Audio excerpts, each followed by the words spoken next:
nongeye kubaha ikaze rero mwebwe mukurikiye ibiganiro kuri uyu murongo by'umwihariko ibiganiro bitandukanye ariko mu gice cy'ubuzima bigenda bigufasha ku masomo atandukanye ashobora kuba yanagufasha mu kumenya uko ubuzima bwawe bumeze. Nakubwira ngo niba utarakora subscribe kuri uyu murongo nagusaba kuyikora kugira ngo ibiganiro bitandukanye bijye bibasha kukufasha bikugerereho ku gihe kandi neza. Ndi Josh. Uyu munsi rero tugiye kurebera hamwe ikintu gishishikaje cyane. Hari ukuntu iyo uri kugenda nk'ahantu by'umwihariko mu ntara cyane cyane mu byaro usanga hari itari indwara abantu bafite. Abantu benshi batekereza ko atari indwara ariko ni indwara. Ni indwara rero yitwa imyate. Noneho tugiye kureba indwara y'imyate ndetse n'uburyo wahita ukira iyi ndwara y'imyate, ibintu wakwifashisha kandi ni ibintu byoroshye cyane rwose. Turaza kubimenya ku buryo ushobora kubyifashisha mu gihe kizaza ejo bundi rwose ukazaba ufite cyangwa warakize iyo ndwara. Ubundi abahanga cyangwa se abandi bantu runaka bakunze kuyita ngo ni indwara y'ubukene, ariko byanagaragaye ko ishobora kutaba iy'ubukene gusa, kuko akenshi iyo ukunda gukoresha ikirenge wenda cyangwa se mu buryo bw'uko ikirenge kigira aho gihura no kugendeshwa cyane ariko noneho ntikitabweho mu buryo bwo gusukurwa, bya bintu bishobora kwirema noneho bikarema imyate. Hari abantu rero bagira imyate ariko by'umwihariko imyate ikunda kuza ku gice cy'umubiri gikomeye, ubwo ni munsi y'ibirenge cyangwa se mu ntoki. Hari n'abantu bagira imyate n'ahandi hantu, wenda ntekereza ko wenda ntago hari itandukaniro ry'ibyitwa imyate ndetse n'ibindi byitwa amaga. Amaga ni nk'amagaragamba cyangwa se ni ukuntu uruhu rukomera rukaba umweru rukaba rwakwisatura, ariko noneho imyate yo ni uburyo uruhu rukomera rw'ahantu hakomeye nko munsi y'ikirenge, mu biganza cyangwa ahandi hantu hakomeye, noneho rukisatura ku buryo rushobora kwisatura rukaba rwanatera nyirabyo kuba rwose yakumva bimubangamiye ndetse hakaba hajyamo n'ikintu runaka bikaba byamwangiza. Niba rero ufite imyate, hari n'abantu baba bafite imyate ugasanga ahora ayirwanya ariko byaranze ntabwo imyate yishira. Reka ze nkubwire rero ngo wakwicara ugatora agatebe noneho tukarebera hamwe ibintu ushobora kwifashisha ubu ngubu rwose imyate ukaba ushobora kuyikira. Ibintu ushobora kuyikoresha hagati y'ibyumweru 4 kugeza kuri 6, uzatubwira umusaruro nyuma. Umudogiteri witwa Mary Nandorin aba kuri clinique yitwa Mary. Iyi clinique rero imwe muri zikomeye mu Burayi yigeze kuvuga ko rwose imyate ari indwara, ku buryo ngo rimwe na rimwe n'abantu usanga wenda badahura na byandi twari tuvuze hejuru byo kuba wenda bakoresheje kugendesha ibirenge cyane, ngo bashobora kuba banayirwara kandi ikaza ikababera ikibazo gikomeye cyane. Rero iyi ndwara ni gute wayivura cyangwa se iyi ndwara wayikira ute? Hari ukuntu iba itagaragara neza cyane cyane iyo uri kumwe n'abandi cyangwa se wenda nk'ahantu bishobora kuba byagusaba ko ukuramo ibirenge. Hari abantu bakuramo ibirenge ukabona afite ipfunwe ry'ikirenge cye. Si ibyo bijyanye, wenda ushobora kuba waragize amateka agorana agatuma ibirenge byawe bigira ikibazo, wenda se ukaba wenda wararwaye n'izindi ndwara zituma utagira inzara cyangwa se ukagira ikirenge kiri deforme ukuntu, ariko noneho imyate yo buryo ushobora kuyikira ukongera ugakomeza. Icyakora none batubwira ko iyo wayirwaye bikagorana, cyane cyane iyo wayirwariye rimwe n'indi ndwara tuzavuga yitwa amaga, hari ukuntu bituma uruhu rw'umuntu ruhinduka, cyane cyane nk'iyo ufite uruhu none rujya kuba brown. Turavuga nk'umuntu ujya kukira uruhu nyine rutirabura cyane. Iyo rwirabura hari ukuntu bitagaragara cyane, nubwo nabwo bigaragara, ariko iyo rusa nk'aho rurimo akantu k'inzobe cyangwa se gucya, akenshi bihita bigaragara kandi bigatera ikibazo. Noneho hari ibintu bimeze nk'amabara azaho kuko uruhu rusa nk'urwangirika, ku buryo n'iyo umuntu agiye ayikira usanga bya bintu by'ibibara bigihari. Ariko noneho tugiye kukubwira uburyo ibi bintu byose nyine ushobora kubyivura ugatangira kugira uruhu rusa neza, ariko by'umwihariko turibanda kuri iki gice cy'imyate. Rero tera agatebe tutangire. Tugiye gukoresha ibintu bigera kuri 4 wakwifashisha kugira ngo ukire iyi ndwara y'imyate. Ikintu cya mbere rero ugomba gukenera kugira ngo wivure iyi ndwara cyangwa se umuti wa mbere wagukiza imyate, ukeneye amavuta yo mu bwoko bw'amavaseline. Aya mavuta urayabona, arasanzwe, ni amavuta abantu bagura, wajya muri butike iyo ari yose ikwegereye aya mavuta ukayagura. Ikindi kintu ukeneye rero ni indimu. indimu nayo ni urubuto rusanzwe wajya ahantu henshi ukarubona, wenda baba mu byaro ushobora no kuba hari n'igiti cy'indimu mufite hafi aho ngaho, ariko nanone kitabaye kinahari, ku mafaranga yawe guhera hari ku ijana ntekereza ko wabona indimu kandi yagufasha gukemura iki kibazo. Ikindi kintu turi bukene rero ni akantu k'agasahane gafukuye, katabaye rero ari n'agasahane wakoresha igikombe cyangwa akandi kantu nyine gafite gafukuye tu.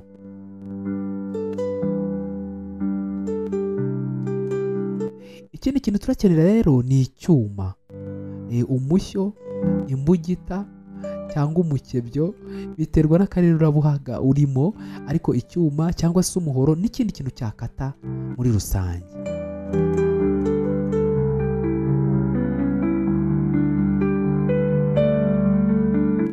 Rero ukuntu ibi bintu biraza gukora, nakubwiye ko uraza kubikoresha kugira ngo nyine wivure iki kibazo cy'imyate. Ibi bintu urafata ikiyiko kimwe cy'amavuta ya vaseline. Ikiyiko kimwe cy'amavuta ya vaseline rero uragipima, nurangiza ugishyire muri cya kintu cyacu twateguye, ashobora kuba ari agasahane cyangwa igikombe.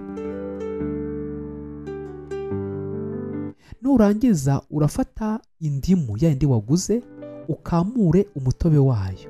Ubwo umutobe w'indimu nawe ushobora kuwukamurira ku kiko kugira ngo uwugere, cyangwa ukanawukamurira muri ako kantu, noneho nawo ukamuriremo byibura ungana cyangwa 1/2 cy'ikiyiko cya vaseline wafashe. Nurangiza urabikamurira muri hahandi washyize vaseline, muri ka kantu runaka kawe gafukuye, yaba agasahane cyangwa igikombe. Noneho urakaraga, ntabwo byoroshye cyane kuko kugira ngo bihure birasaba akanya gatoya. Karaga nyine ku buryo birahinduka nk'ikintu cy'ikivuge cy'igikoma nyine cy'indimu hamwe na vaseline, bimere nk'ibifatana pe ku buryo utabitandukanye.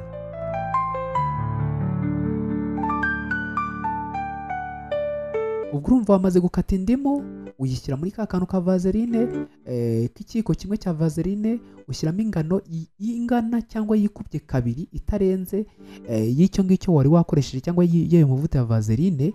Urangije urabikata, urangije urabikoroga birivanga neza. Igikurikiyeho rero ni ukubikoresha.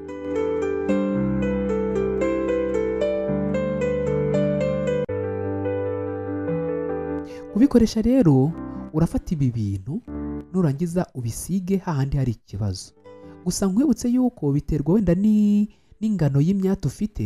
Hari abantu baba baragize imyate ku buryo iba yaramaze kwangiriza ikirenge, igasatura ikinjiramo n'imbere.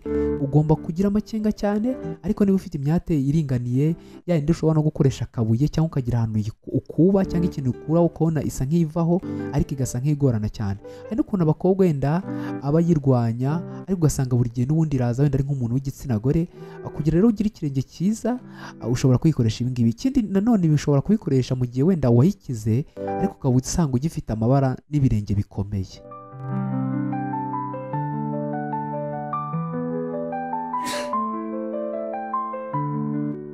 Ibi bintu rero urabifata ubisige hahandi nyine ukeneye ko imyate ivaho, cyangwa se rwa ruhu rukomeye, cyangwa rushobora kuba rwatera ya myate.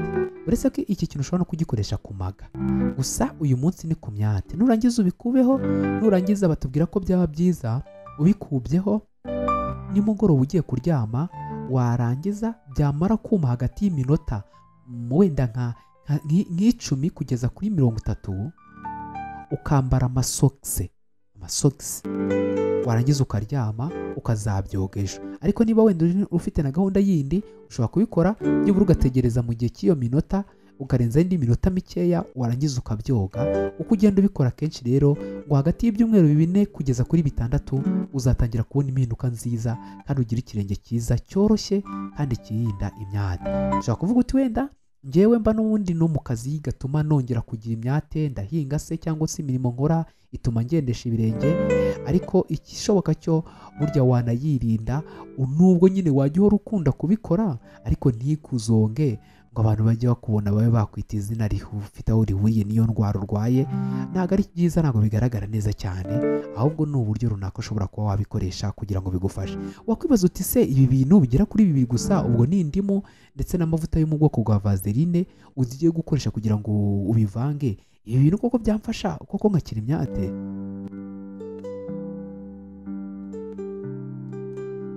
Rero byagufasha cyane kuko vaseline, iyi vaseline nyine turakoresha y'ubu bwoko, ituma uruhu rutumagara kandi nanone ikarinda ubwisatagure bw'uruhu rw'umubiri nyine. Nanone rero ku bantu bafite uruhu rwumutse cyangwa rusa nkaho rukomeyemo ukuntu, iyi ngiyi ifasha kubobera no gusubira ku murongo. Noneho ku bafite uruhu narwo rusa nkaho wenda rurimo amavuta menshi, iyi ngiyi nayo ishyira ku murongo ibyo byose. Rero vaseline urumva ko ari ingenzi cyane.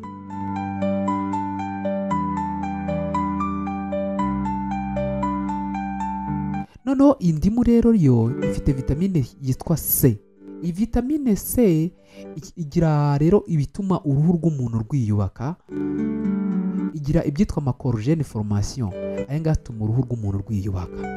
Iyi nyine iyi lemoni cyangwa se iyi ndimu buriya igira ukuntu ishobora kwanya urupfu. Ubundi uruhu rwacu ruhora rwiyuburura uko amasaha aza, ntabwo wenda ushobora kubibona, ariko burya ngo umuntu rwose buri cyumweru burya uruhu wari usanzwe ufite ntabwo ari bwo usoza icyumweru ufite, ruba ruvaho ariko ku buryo utabibona, noneho hakazaho urundi ruhu. Nacyo gituma bavuga ko ari byiza kwita ku ruhu rwacu, cyane cyane abantu bakunda gukoresha uburyo bwo guhindura uruhu n'aya mavuta yo kwituguza, biba byangiza uruhu kuko rwa ruhu buri gihe urwana n'uruhu ruhita ruza. Birumvikana rero nicyo gituma ushobora gusanga umuntu ukoresha ayo mavuta buri gihe ahora ayakoresha kugira ngo ase neza. Rero urumva ko ni ikibazo kinini cyane. Tuzarebera hamwe ingaruka nazo zishobora guterwa n'amavuta twisiga, by'umwihariko aya mavuta arimo hydroquinone yangiza uruhu rwacu. Ikindi rero iyi buriya indimu ifite uburyo ihindura cyangwa ikura utuntu twakwita nk'amamikorobe ku ruhu, ndetse n'utuntu ushobora kuba twatuma uruhu rutamera neza. Urumva rero ngayo nguko ibi ushobora kubikoresha ukaba wakwirinda indwara zitandukanye, by'umwihariko indwara y'imyate ukayivura burundu, ndetse n'amaga akakugendera kure. Nakubwira rero niba utarakora subscribe kuri uyu murongo Umuringa TV, nagusaba kuyikora kugira ngo ibiganiro bitandukanye bikomeze kukunogera. Gira impagarike n'ubugingo, ugira Imana n'amafaranga. Ciao naho ubutaha. Muri comment section ushobora kudusangiza igitekerezo cyawe ndetse n'ikindi kintu utekereza ko cyangwa se wifuza ko twaganiraho mu kiganiro cyacu cy'ubutaha, by'umwihariko mu gice cy'ubuzima. Ubuzima niwo mutungo dutunze iteka, fondasiyo y'ibyo wifuza kugeraho byose ishingiye ku buzima. None nicyo waburutisha, uko biri kose ugerageza wiyiteho kandi uba ugaragara neza.